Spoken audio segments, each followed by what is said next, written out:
There are two facts you need to know. 1. There are about 36 neurosurgeons in Nigeria and perhaps on average, one neurosurgeon for 5 million Nigerians. There are 4 neurosurgeons in Abuja, FCT, and 4 in Lagos. There are about 6 in Ibadan and 5 in Enugu. It is important to note that most of the neurosurgeons are in the big cities.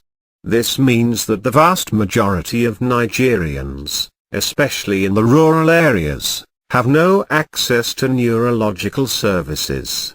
2. When I pray for good health, long life and prosperity. I do not pray for money. Money and material wealth are important for daily living, but do not rule my life. The most important ingredient for a great life is actually abundance of good health. For instance, no amount of money is enough to treat stroke, spinal cord injury or cancer. Better, therefore, to pray not to have any of these diseases. Better than just praying, is to actively prevent them from happening to you. If you don't try to prevent diseases, then start saving money for treatment. Sorry, I digressed. If there are 36 neurosurgeons in Nigeria and there are 36 states in the federation, it would be great if each state had a neurosurgeon and full facility to offer neurological services. This ensures a nationwide coverage. Then, access would be increased and these centers could build and develop for the future, increasing the training and yield of neurosurgeons for the country. Armed with the desire to help and the foregoing information, how can the states without neurological services acquire their own neurosurgeon and thus, develop the practices highlighted above? Contact with the devil. You take a plan, proposal or even just an idea to a director, commissioner, minister or a governor. If you are lucky, they might reject it outright and be done with it.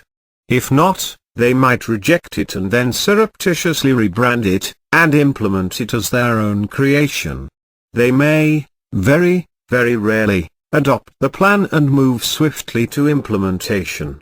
Or, of course, they may sit down with you and try to work out the sharing formula as you implement the program.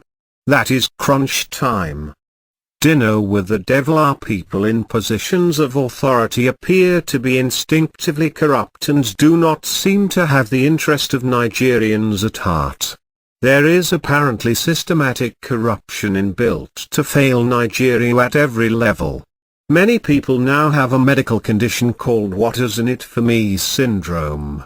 Everything must lead to some immediate monetary value for them and they seek all opportunities to defraud the treasury. So, acquiring a neurosurgeon and setting up a neurological service is immediately seen as a veritable means of acquiring wealth. Okay, so now they are wringing their hands and already calculating how much money might drop from this new venture to bring a practice of neurosurgery into being. In my short time since returning to Nigeria, I have become aware of chief medical directors who, when asked to buy equipment, procure cheap, refurbished, degraded equipment at huge expense and force the staff to accept and use them. They buy through their cronies or conniving middlemen, and never directly from the manufacturers, in return for a share of the cost. So, what if the equipment fails to work?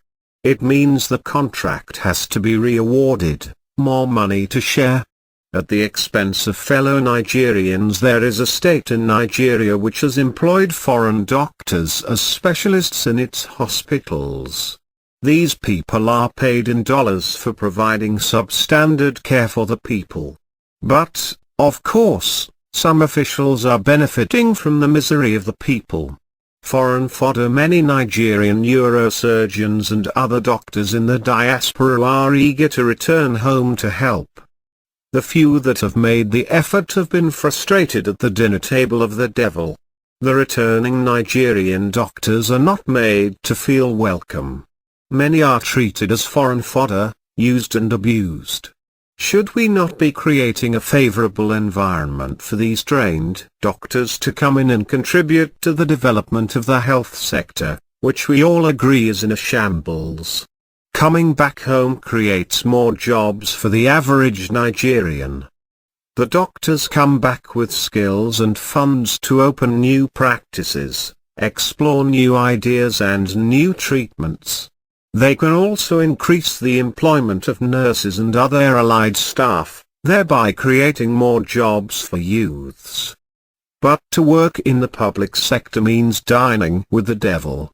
Dessert at the devil's table. The quandary is simple: to dine with the devil, lose your morality and succumb to the corruption, if it leads to the provision of the aforementioned services, or to eschew corruption in all its ramifications and therefore, we continue as we were? Or is there a middle ground? Can you lose your morality, perhaps for a little while, in order to save more people? This means just eating dessert with the devil and skipping the main meal. Perhaps this is a bit more palatable and easy to digest. Or perhaps, do what the Indians have done, by opening mega private hospitals that provide cheap care for the poor and charge expensively the rich, who end up subsidizing health care. It also might open up the vista for medical tourism to Nigeria. Is this, therefore, the answer? The neurosurgeons can open up private neurosurgical hospitals in partnership with the public sector to provide services for the people. Of course, I have used neurosurgery for my analogy, but this could easily apply to other services and specialists that are sorely needed in Nigeria. Menus please.